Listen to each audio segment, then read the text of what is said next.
And you need to help them understand that they can translate that hardwiring into different behaviors. Because some people try and use it as an excuse. They look at their hardwire and they say, see, I'm not built to delegate, or I'm not built to go out and open up new markets, or I'm not built to make decisions. You're not allowed to use the hardwiring as an excuse. But if you understand the hardwiring, you can find the way that works for you to do it.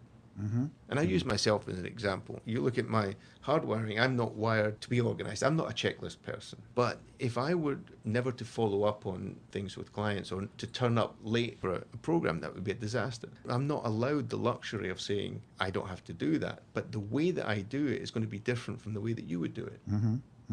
As long as we get to the same behavior, as long as we get to the same results, then we can have different wiring and get the results that we need.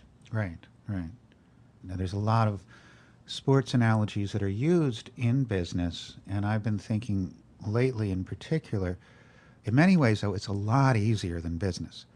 I mean, first of all, there's a prescribed time, whether it's 4 quarters or 9 innings, and then it's over. There are referees, there are people who are going to say that was out, that was in, and you're facing your competition. You're actually able to look your competition in the eye. Business isn't as easy. Business, your competition isn't on the same field necessarily. They might not even be on the same hemisphere. They can be awake while you're sleeping, and they are constant, and the game is never over. The greatest sports people always start by knowing their strengths. They never, ever, ever start by looking at the opposition. They may occasionally look at a particular opponent and make some changes, right, occasionally, but where they ground themselves and where they challenge themselves is all internally, because the greatest athletes and the greatest sports people, they're their own biggest challenge. Well, that's where the competition is.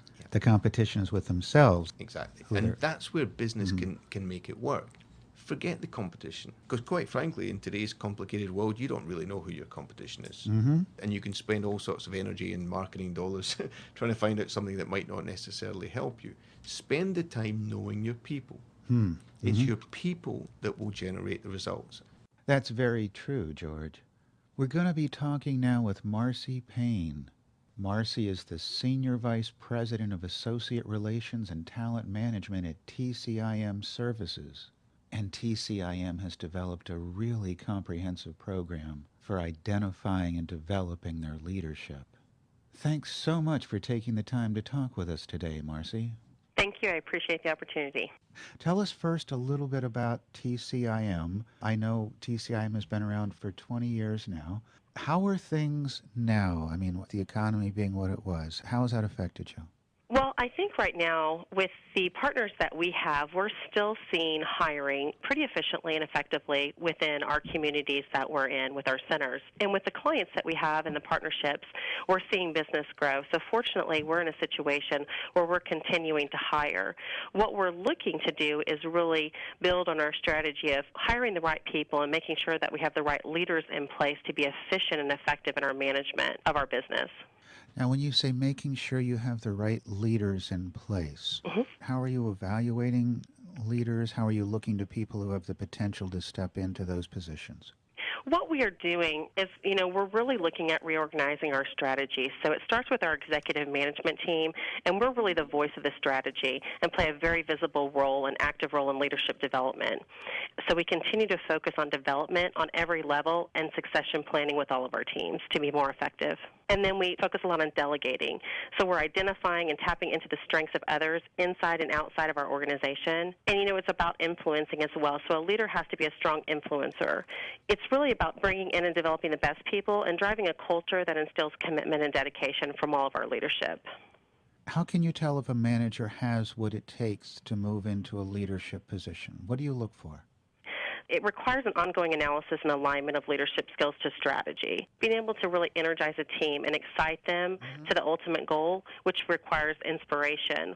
We focus a lot on our values in our company and creating a culture that inspires and motivates all of our associates to deliver on our promises to our clients. So that's why we look for those leaders that have those key fundamentals that really take us back to our values, and one of our values is motivated to deliver on our promises. And we want them to be able to challenge individuals and really really look to guide but not to manage. So we're looking at them to lead, to guide, to set the foundation and communicate, and then, make sure that they can reward and recognize the results as well and guide the people through the process. How do you help someone develop that? I think part of it is an ongoing training and development course. You're not learning everything at once. You're picking up skill sets as you move throughout the process. One of the things that intrigues me the most, Marcy, is that as someone moves from being a manager to a leader and learns new skills and learns more about themselves, they also have to let go of things that they used to do because there's only so many hours in the day. Have you found that to be a stumbling block for some people? In other words, what they used to do very well, they have to start to delegate. It does, and I think it's hard to let go of things that you're responsible for. So what we try to drive is really how to utilize effective delegating, which will make them a stronger leader. And we show that through the process of development. And then by sharing responsibilities, our management teams can focus on doing a few tasks well rather than so many tasks, that they were currently responsible for at the time, while training others to succeed them. And a big part of succession planning is really ultimately coming back to the beginning and saying, do I have someone that can take my place as I move up? And effective delegation drives that behavior. As a company is looking to develop this plan for leadership to move forward, how do you make sure you're not relying too much upon the past? I think it starts with analyzing what you've done in the past and really taking a look at how did you develop your leadership, where was the focus, and then once you identify where it needs to be within your company's goals and targets for the year, start by looking at the basics first. Don't go back and try to recreate what you've done before if it didn't work. Start over. Look for fresh ideas and perspectives, but make it simple. Terrific, Marcy. Thank you so much. You're very welcome. George, it's really clear that TCIM has a well-defined development strategy in place when it comes to their leadership. From your perspective, how should leaders move forward, and who should leaders be spending their time with? First of all, a leader is measured by the results. Secondly, a leader is measured by his or her ability to learn as they're doing. And that's fundamental, because if you don't bring the results, people will not follow you. And you're only a leader if people are following you. However, just bringing the results isn't enough, because the way that the world works now is that your next challenge will be different from the previous challenge. So you can't just repeat what worked previously. You also don't have time to stop the world and go learn and then come back. So what we find in our programs is that the leaders who can deliver but learn as they're doing are the ones that get the results. And spend your time with the people who are your highest performers. Most leaders are like, well, they can take care of themselves. It's like, no, the engines, they're the ones who are going to make a difference. Number two, spend your time with people who are enthusiastic. They may not necessarily yet be your top performers, but that enthusiasm means that you can help them adjust what they're doing to be more effective. Don't spend your time with people who are demotivated and poor performers. Because they're not interested and they're not generating results. So they're already in that quadrant where they're not developing anything, they're not adding any value to the organization. Right. Spend your time with the people who are adding value. Occasionally what's interesting is that some of the people who are not performing and are not motivated will actually be dragged up by the example of the others. The others who don't never would have changed anyway. There's nothing you can do to change those people in that situation. They're not in the right place. I think there's a misnomer, as you're saying, George, where a lot of leaders think that they're top performers. If I just wind them up and point them in the right direction, stay out of the way, they'll do great stuff for me. Though there's a misnomer there, because I think a lot of top performers are actually looking for that recognition, the attention, and they want to know that what they have to say and think can make a difference. To do that, they need access to leadership. They do. Another thing you need to be really careful of as a leader is that you don't kill your top performers. The way that we reward top performers is by loading more and more and more onto them until they break. Very often what we do is we take these top performers and we try and mold them into, well, here's our strategy plan. Here's what we want you to do. Here's the direction we want you to go in. Here's the next promotion. Here's the overseas assignment you need to take. Instead of saying, well, who is this person? This person's Patrick Sweeney. What does this person have that can bring value to this organization? How can we change the organization not just to fit into one individual, but the structures of an organization are easier to change than the hardwiring or the behavior of your people. So don't be hung up on the fact that, well, we've always had the VP of HR in Brazil has always reported into Miami. Well, change it. If you happen to have a great candidate in Brazil who wants to live in Brazil, why not do that? That's the way to engage your top performers and to get the most from them.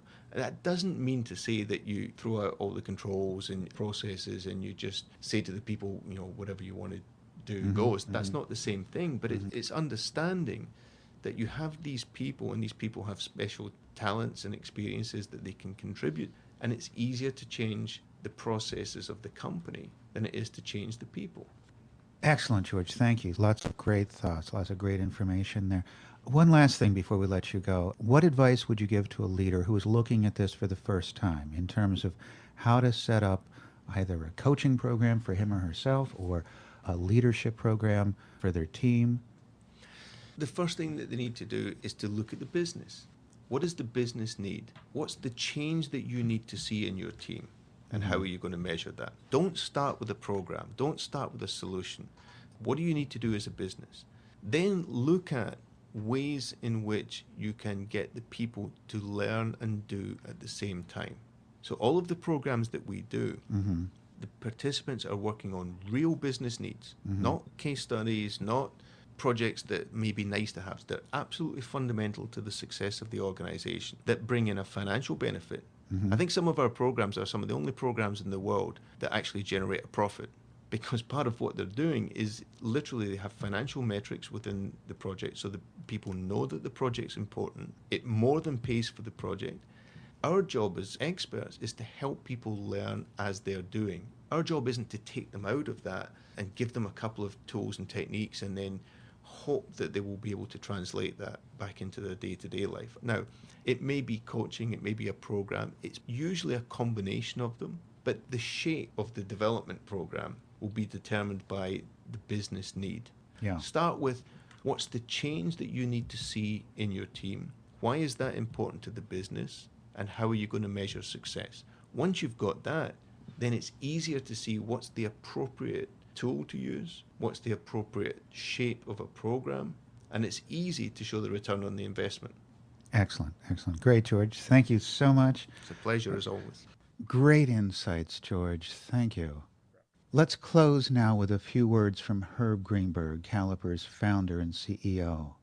Herb, Caliper is really about understanding and building upon the qualities that drive leaders and top performers. Especially in these tough times, is there a final message you'd like to give leaders about what they should look for in themselves and others? In our studies that we reported in our book, Succeed on Your Own Terms, one of the things we found out is that a quality of good leaders, aside from loving their work, is optimism. Every leader, we assessed about 50 of them in sports, business, entertainment, and politics, were optimistic. So try to project optimism yourself, because it sets a tone, it sets a feel around you that's terribly important. So stay away from people who will always worry about making a mistake, because those mistakes of inaction, you can't learn from them. So try to surround yourself with people who are optimistic, with a can-do attitude, with a feel that it's going to be better, no matter how bad it was. And if you get that attitude, and make sure you're surrounded with people with that attitude, that's infectious. Make that part of the company culture. Great message, Herb. Well, unfortunately, we've run out of time. Thank you so much for joining us today. For everyone who sent in a question, we'll be sure to get back to you. Again, all registrants will receive an email with links to the recording and slides from today's presentation. To find out more about developing leaders and top performers, check out our website at www.caliperonline.com.